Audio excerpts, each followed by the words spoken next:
vocês que você tinha medo pra caramba, né? Não, eu não tinha medo pra caramba. Eu era desesperada. Assim, mas assim, desesperada real, gente. Assim, eu já vi muita gente que tem medo e eu acho que eu tava ali no top, sabe? No top Sim. 10 de todas as pessoas que a gente já atendeu que tinha medo. Eu já fiz um voo voltar pro Finger, eu já criei pânico Sério? coletivo. Caramba! Dentro de um avião quando eu tava... E assim, era verdade. No meu trabalho, todo mundo conhecia. Ah, a Mila que tem medo de avião, porque eu não voava sozinha. Era requisito. Para eu fazer uma viagem de avião, eles tinham que mandar alguém junto Mas comigo. você tomava um negócio pra capotar e acordar só Eu no não destino? tomava, mas eu não tomava, não era nem pra tirar a minha... Porque eu queria aquela sede de controle, tá, mas se eu capotar, e se acontecer alguma coisa? Como que eu vou saber pra onde que eu vou escapar? Sabe aquelas coisas, assim, loucas? Entendi. Então, eu não tomava, eu ficava em estado de alerta, assim, total. Eu ficava parada, eu não conseguia falar, quando eu não fazia escândalo, tá? Eu ficava parada, assim, e tipo... Não fala comigo, eu não consigo conversar agora, sabe? É tipo um hiperfoco naquilo. É literalmente como se eu tivesse me jogado numa selva, sabe? Que você fica prestando atenção aos barulhos. Então, os barulhos ficam maiores, as sensações Tudo, né? ficam É maiores. impressionante. É isso aí. amplifica. Você sente isso também? Eu Você sinto sente- isso aí. Então você Começa sabe. um barulho, eu falo, caramba, esse barulho não tá certo, cara. Não pode ter um barulho desse num avião, não. Um avião de milhões de dólares. Como que tem um barulho desse? Parece meu carro velho lá que fica batendo. Tá, alguma coisa não tá certa. É impressionante isso, né? E aí o Lito te salvou desse medo aí. Tu quer saber a história? Conta aí pra nós. Conta aí a história pra gente. Vou contar a história verdadeira, hein? Então, foi assim, né? Eu comecei a ter medo de voar na fase adulta, como a maioria das pessoas. Acho que eu tinha em torno de uns 25 anos de idade. E, assim, eu sempre fui uma pessoa que viajei muito de avião desde sempre. Né? Minha mãe, a gente ia para a Suíça, né? Minha mãe é suíça. Esse nome difícil aí vem de algum lugar. E eu viajei, e viajava desacompanhada. Desacompanhada. Então, era incrível. Eu fui da época que a gente entrava no cockpit. Que podia visitar. Podia visitar o cockpit. Então, quando você estava desacompanhada, sempre levavam as crianças para visitar o cockpit. Então, eu lembro, assim, de estar no avião, sabe, aquele nariz do avião, assim, furando as nuvens e aquelas estrelas, que é uma coisa que hoje ninguém vai ver. As pessoas têm acesso ao cockpit antes... Só na hora que tá parado, mas né? principalmente na saída, né? Às vezes antes eles nem gostam que entre por causa da preparação. Então, nunca mais ninguém vai ver o nariz de um avião furando as nuvens, a não ser, né, a tripulação. E eu vivi isso. E para mim era, uau, que bacana, que legal. Até que, por motivos, alguma coisa, eu comecei a colocar um foco nisso à medida que eu fui Mas você voando teve alguma sozinha. coisa? Foi uma grande turbulência Então, que você pegou? tem, alguma coisa assim que te teve. traumatizou? Teve sim. Eu fazia... Eu estava, numa época, com um projeto em Brasília. Eu cuidava de licitações. Então, eu estava com a minha empresa fazendo um grande projeto em Brasília e eu ia na segunda-feira... Não, mentira, eu ia no domingo à noite, bem à noite, assim, voo das 11 horas, e voltava na sexta-feira, 5 da tarde, para o Rio de Janeiro. Então, eu fazia muito esse trajeto. E ali em cima, né, Lito, do Planalto, do Planalto Cerrado... Central, Cerradão, seco pra caramba. Nossa, tem muita turbulência, Das é nuvens normal. gigantes. E aí, um dia, para ser sincera, hoje, quando eu volto com o meu lado lógico, eu falo, gente, isso não é possível que isso me deu gatilho. Deve ter sido alguma coisa externa, um momento difícil da minha vida, mas aquilo foi naquele momento que deu esse start. Foi uma turbulência muito forte, que tem aquelas quedinhas, né, que a gente fala, que tem gente que fala que é o vácuo, perdeu a sustentação, né, do avião. E eu falava isso e eu repetia isso, porque quem tem medo, ele toma posse do medo e ele gosta de falar para todo mundo. Ele já chega no avião, senta do lado. Oi, tudo bem? Eu tenho medo. Você também tem medo? Você já pegou uma turbulência bizarra? Você gosta de achar no seu meio pessoas que vão o quê? Fortalecer o seu medo. Né? Então, você quer se agarrar para falar, então eu não sou maluca, tenho medo aqui porque, né, tem mais gente na situação. E aí eu era assim, gente, eu só falava sobre isso o dia inteiro, assim. Se eu ia viajar na quarta, eu estava a semana inteira garimpando pessoas para falar que eu ia voar, qual era o avião que eu ia voar, se a pessoa já tinha feito, se ela já quase morreu e tudo mais. Caramba! E aí eu estava nesse projeto e tal, e eu comecei a ficar realmente mal, sabe? Assim, de verdade. Eu entrei numa Não foi uma depressão, mas foi tipo uma síndrome do pânico. Então, antes de eu entrar no avião, eu começava a ter dor de barriga. E eu falava... Era uma válvula de escape, tipo, eu ficar presa no banheiro e não ter que embarcar. Aí eu perdi o voo, né? Eu nunca perdi um voo. Mas eu acho que era o meu corpo tentando falar, oi, você não vai, sabe? Então, sempre minutos antes, eu tinha dor de barriga. Ficava ali no banheiro do aeroporto. Aliás, eu conheço todos os banheiros de aeroporto que tem no Brasil. E você chegou aí algum dia de ônibus? Rio, Brasília? Nunca. Tá. Senão você ia perder o medo rapidinho. Então, assim, ó. O que acontecia? Eu sempre tive muito medo, mas eu sempre coloquei a minha responsabilidade em primeiro lugar. Então, assim, eu pensava, não, eu não posso fazer isso com o meu chefe. Vai com medo mesmo, eu não posso fazer isso com o meu trabalho. Se eu não fiz... Então, eu assumia isso. Eu falava, ok, eu dou a minha vida por isso. Na minha cabeça, era mais ou menos o que acontecia, né? E aí eu comecei a ter esse problema e tal, e foram quase 2 anos que eu fui passando por isso. No final dos 2 anos, eu fiquei com um buraco bem aqui na cabeça. Até hoje, meu cabelo não nasceu 100%, por isso que eu uso cabelinho curto, assim, até para cima. Fez um buraco. Eu comecei a perder, ter a alopecia de estresse. E aí eu comecei a falar, e aí eu falei, eu não quero mais isso para mim. E minha mãe, né, na época eu era casada, sem ser com Lito, e eu falei, gente, eu quero sair do meu trabalho. Eu não era rica nem nada para sair do trabalho e ficar, oi, né? Vou viver de quê? E aí todo mundo, não, Mila, pelo amor de Deus, você vai viver do quê? Você não pode largar a sua carreira, você está em ascensão. E aí teve mais aquela coisa pressão, né? Mim. Então eu comecei a procurar um outro emprego. E aí eu já falava na entrevista, ó, e eu sempre fui muito boa, né? Então, assim, eu usava a minha carta, eu sou muito boa, mas eu não viajo de avião. E até que eu achei uma empresa muito boa que quis me contratar, era uma empresa americana na época, e eu fui. O nosso combinado era, ó, eu não viajo de avião. Se for para viajar, muito de vez em quando, assim, se precisar, e mesmo assim tem que ir uma pessoa comigo. Tá joia? Tá joia. Vocês acham que eles cumpriram o trato? Primeira semana, Mila, tem um voo aqui para Chicago. Então, não foi na primeira semana, mas assim... num curto espaço de tempo, eu comecei a voar muito. E lá eu voava assim, hoje eu vou para o sul, amanhã eu vou para o nordeste, amanhã eu vou para a Amazônia, amanhã eu vou para São Paulo. E eu vivia muito mais fora de casa do que em casa, porque era o meu trabalho. Sei como que é. Vivi isso aí também. Era o meu trabalho, eu não tinha o que fazer. Ou realmente eu desistia e largava a mão do que eu fazia, e ia dar uns 5 passos para trás e recomeçar numa nova carreira, e eu realmente não sabia fazer outra coisa, né? E também não tinha essa coragem de largar tudo. Ou eu ia ter que enfrentar.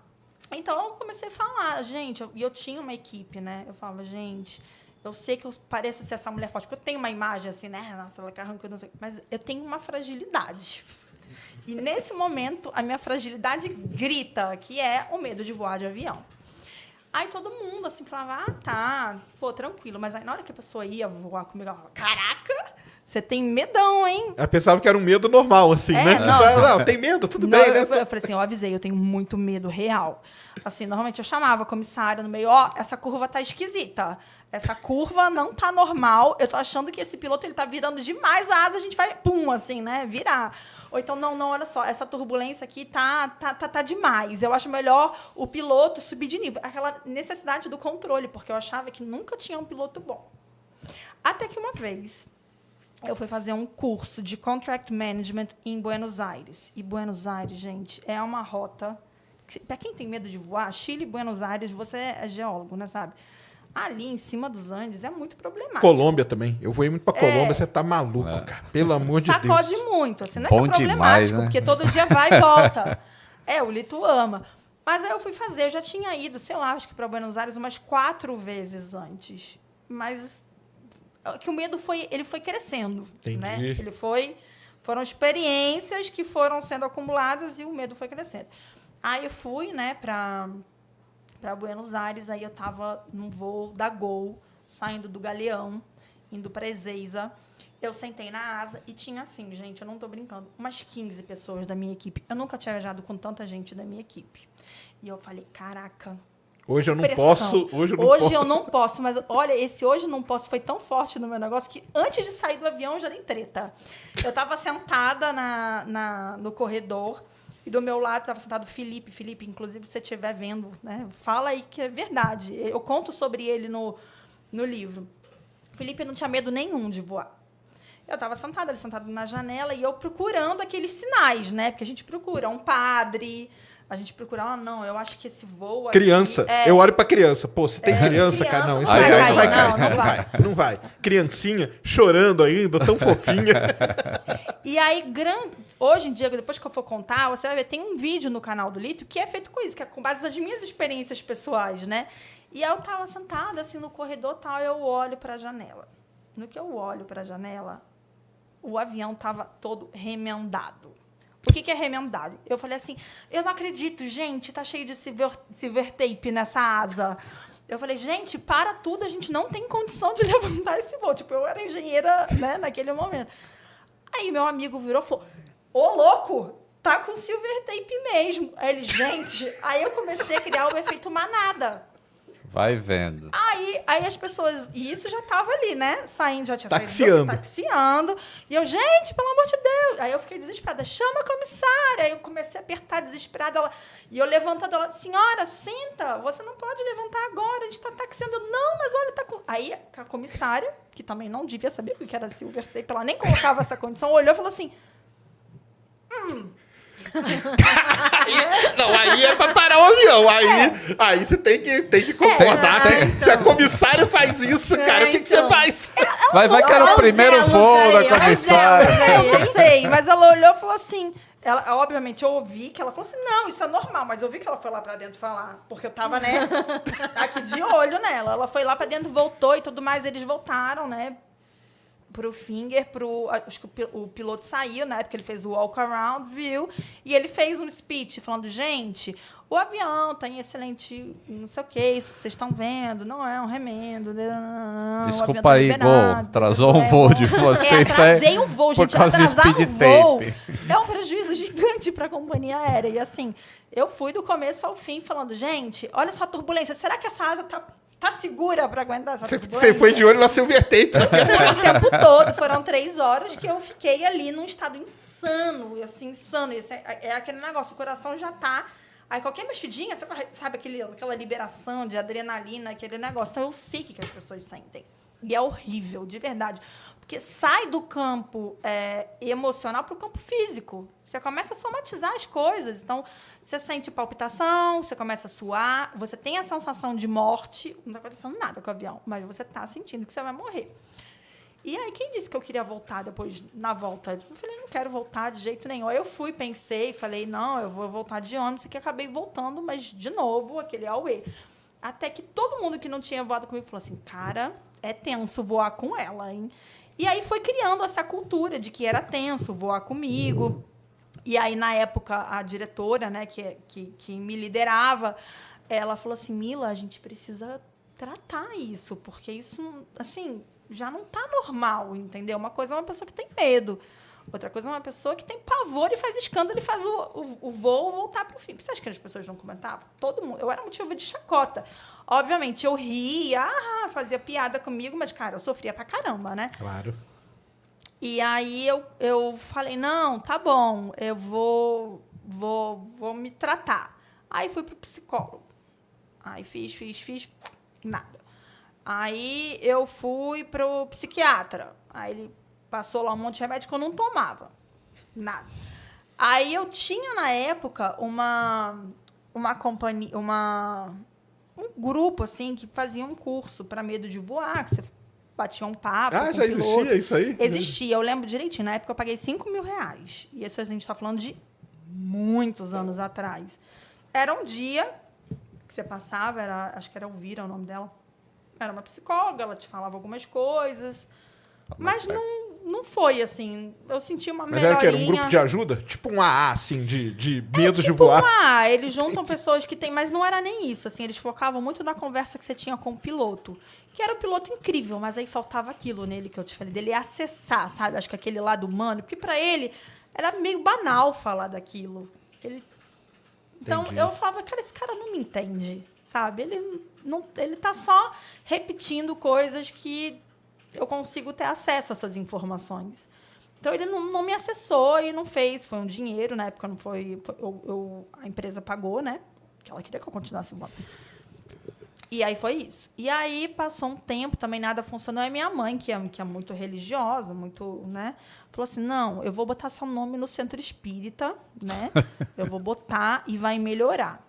E aí ela levou, botou meu nome lá no papelzinho, aí no dia do passe e tal, aí conversou lá com a entidade e falou, não, minha filha está sofrendo muito, está ficando careca, quer sair do trabalho, pelo amor de Deus. Aí eles fizeram lá um negócio que falou que melhorou. Mas não melhorou. Aí que aconteceu um divisor de águas, porque eu parei de ir visitar minha família, porque tinha que atravessar o Oceano Atlântico. Eu parei de fazer tudo que tinha que atravessar. O meu problema era, eu não queria passar sobre o mar, por causa do 477. Entendi. Não queria, de jeito nenhum. Para mim, se eu entrasse no avião dentro do mar, era fato que acabou, ia ser a morte. E a minha irmã estava morando em Lyon, fazendo pós-doutorado em Lyon nessa época, e ela tinha recém-separado, e ela estava muito mal. E ela falou, venha, eu preciso de você. E eu falei... Ai, não acredito, gente. Aí, sabe aquele chamado? Eu falei, acho que ela está me chamando para a morte, gente. Não é possível um negócio desse. E aí, eu falei, tá, eu vou. E até que um dia chegou um e-mail que era com uma passagem, era que ela tinha comprado para mim.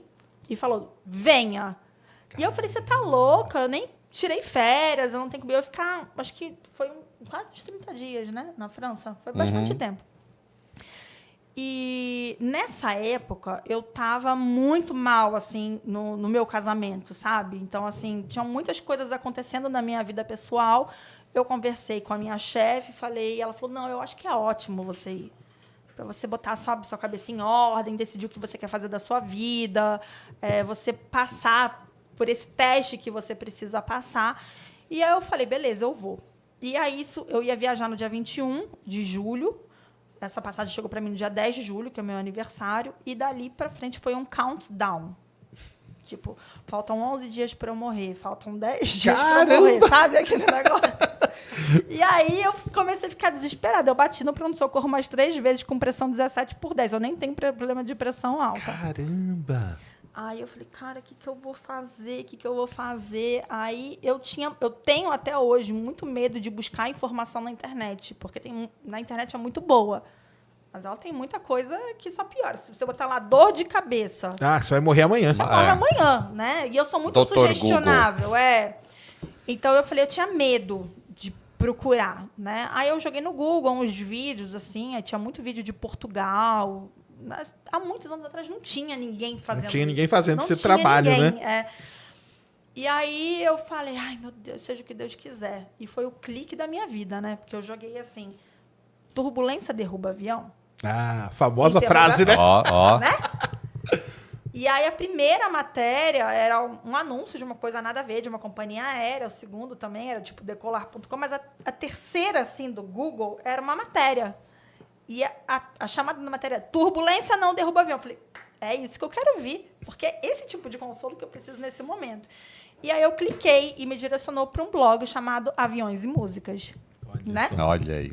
E era uma matéria, assim, bem legal. E eu li aquela matéria e falei, nossa, que diferente de tudo que eu já vi. Porque essa pessoa explica do jeito que eu estou entendendo.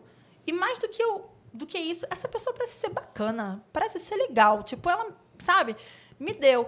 E aí eu terminei de... ler a matéria. A pessoa legal. Bacana. Olha aí. Eu terminei de ler a matéria com aquela vontade de, assim, né? Quibando o Rafael Portugal. Porque ele fala assim, depois que eu conheci o Lito, me deu vontade de sair correndo comprando uma passagem aérea. Que agora eu quero testar para ver se funcionou. E eu tinha um voo nesse período para fazer o trabalho. Era um voo curto. Era Santos Dumont, Congonhas. E aí eu imprimi aquelas páginas, né? Botei embaixo do braço, entrei, e aí no avião eu começava a ler. Assim, sabe, como um mantra? Entendi. Ficava repetindo. E eu me senti já melhor ali. Não foi uau, mas me deu assim, eu falei, nossa, foi um voo mais tranquilo, né? E aí eu falei, faltam... E aí nessa época faltava 7 dias para o meu voo. Uma semana, né, para o meu encontro. Para atravessar o oceano. Seu problema era atravessar o oceano. E aí não era que nem hoje. O blogueiro, ele não tinha cara. Ninguém sabia quem era o Lito. Sabia o nome Lito, mas não tinha a cara dele. não tinha um e-mail, você não podia mandar um direct. Tinha nada, não existia. Era outro mundo, né? Era um mundo de texto. Você tinha que gostar pela pessoa pelo texto que ela escrevia. E eu comecei a consumir muito conteúdo do Aviões e Músicas na fase do blog. Muito mesmo, assim. Pra você ter ideia, quando eu comecei a consumir, eu falo isso no livro. Eu li 6 anos de blog em uma semana. E, tipo, o Lito postava Maratonou. muito. Maratonei. Maratonou blog. Aí eu falei, acho que esse cara vai resolver o meu problema, né? E eu sou uma pessoa muito missão dada, tipo, eu vou no foco e eu vou aquilo até eu conseguir. Aí eu mandei um e-mail para ele, né? Sou advogada, você imagina o e-mail que eu mandei, um e-mail desse tamanho, quase uma petição inicial. Senhor Joselito, boa noite. O Lito olhou e falou, ih, o que eu fiz de errado, será? Tentar um contato com o senhor para aqueles e-mails super formais, chatos pra caramba. E eu botei assim, eu já tentei de tudo. Aí falava tudo que eu já tinha feito. Botei várias fotos assim, dos livros, porque eu já tinha uma enciclopédia, já tinha lido muito nessa fase, né? Comprado livros e fora do Brasil, no Brasil. E tudo a mesma coisa. Assim, eu estava andando em círculos. E eu falei, por favor, eu quero contratar uma consultoria sua. Eu vou pagar por uma consultoria sua. Aí ele me responde do jeito bem Lito de ser, falando assim, ok, pode ser amanhã 11 horas. Ponto, não tinha um abraço, não tinha um oi. Sucinto, a mensagem foi transmitida. Aí eu falei, gente... Ela entendeu o recado. Ela entendeu o recado. Então, mas eu fiquei bem decepcionada. Eu falei, não gostei desse cara, não. Não gostei dele. Muito antipático. Aí eu já Isso só por três palavras, né? Tão seco, né? Escrevi gente, um cadê a texto tão compaixão dele grande. com a minha dor? Falei, nossa, não gostei, não. Ainda tô pagando pra ele. Porque a gente pensa, ainda tô pagando pra ele, ele nem me dá um, né? Claro, super... Não, não teve nada disso. Foi realmente assim, sem oi, sem tchau, sem abraço. Às 11 horas, eu respondi, claro, senhor Lito. Então, tá bom, estamos, né? Joselito, estamos marcados e tal. E aí, eu, do meu jeito, né, toda emperequetada, porque eu sou assim, gente. Eu sou assim, real. Eu acordo assim, eu durmo assim. Eu toda emperequetada, passei um negócio, me arrumei, passei um batom, me enfeitei 11 horas da noite para fazer a call com ele, para ele ver que era uma pessoa séria. Eu queria que ele visse que, entendeu? Eu não era só maluca, eu era maluca, mas eu também era uma pessoa séria, né? Aí já abriu, era Skype, né? Abriu assim a tela, eu toda séria, e o Lito do outro lado da cadeira, assim, ó, tomando uma cerveja, largado. Essa parte da cerveja blusa, eu não lembro. Assim, gente, aquela blusa era um pano de chão. Já sabe? tinha bebido quantas? Não lembra da cerveja?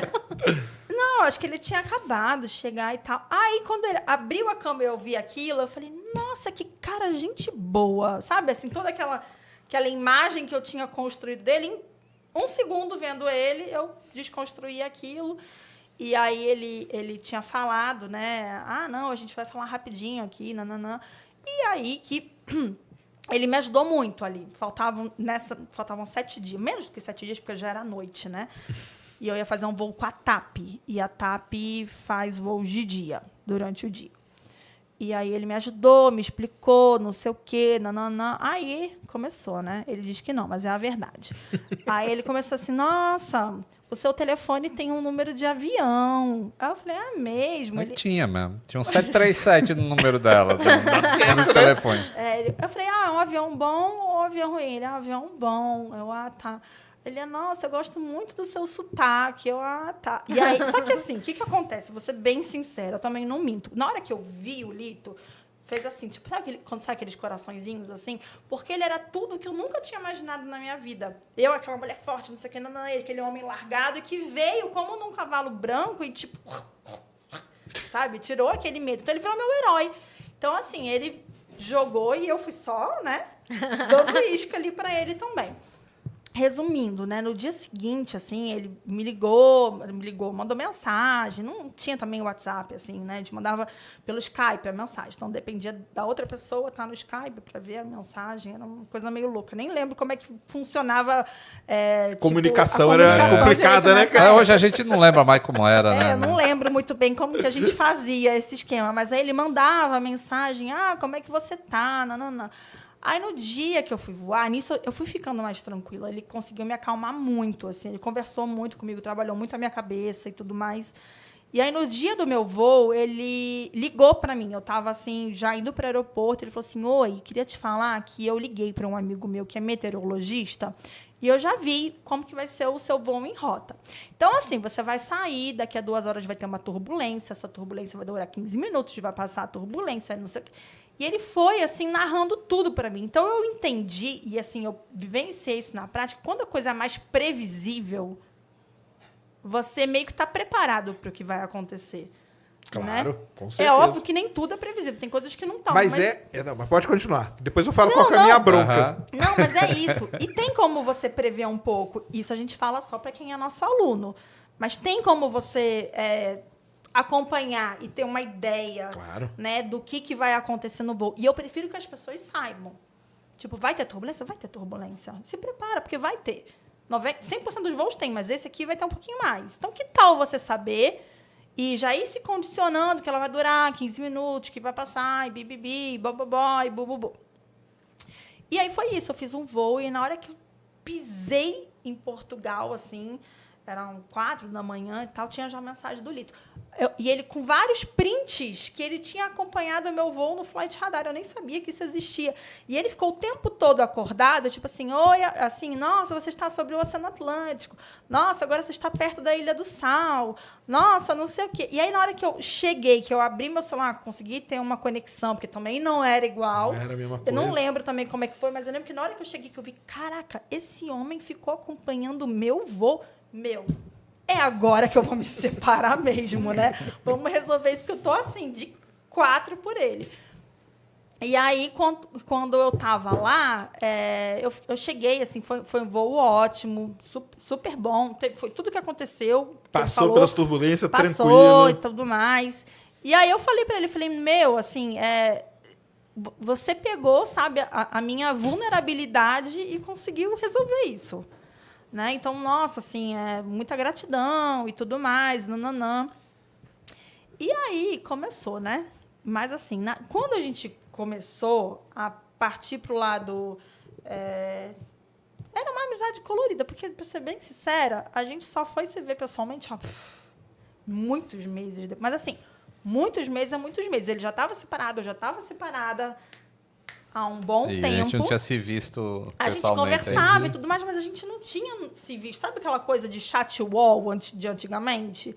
Que você vai desenvolvendo... Eu acho que é meio que o amor às cegas, aquele programa Sim. que tem. Você se apaixona pelo que a pessoa é. Porque a gente só foi ver a imagem um do outro no Skype, nesse momento todo a gente só tinha se visto naquele dia e nunca mais. A gente se falava na internet, mas não tinha esse hábito de, vou fazer uma videocall. Porque eu acho que o Skype era pago, se eu não me engano. Tinha Você uns tinha limites, que ter, era tudo cheio de você coisa. tinha que ter lá os créditos. E aí foi isso. Aí ele falou para mim assim, porque eu vou te levar para a Ilha do Sal. E aí, se der algum problema, eu tô a bordo para resolver. Aí, sabe, começou aqueles chavecos bem... Falou, Lito, você falou. E aí funcionou, né, gente? E aí, depois, né, a gente foi... Tira o medo de voar e arruma um casamento ainda. Aí, ó. Não, e a dúvida que todo mundo fala, eu nunca paguei a consulta, tá? Ah, é? Nunca. Nunca? Nunca pagou. A empresa e eu, nós dois... Tivesse aplicado essa dívida aí, hein? Ó, Ó, com correções. agora- correções. Mas que legal, né? Então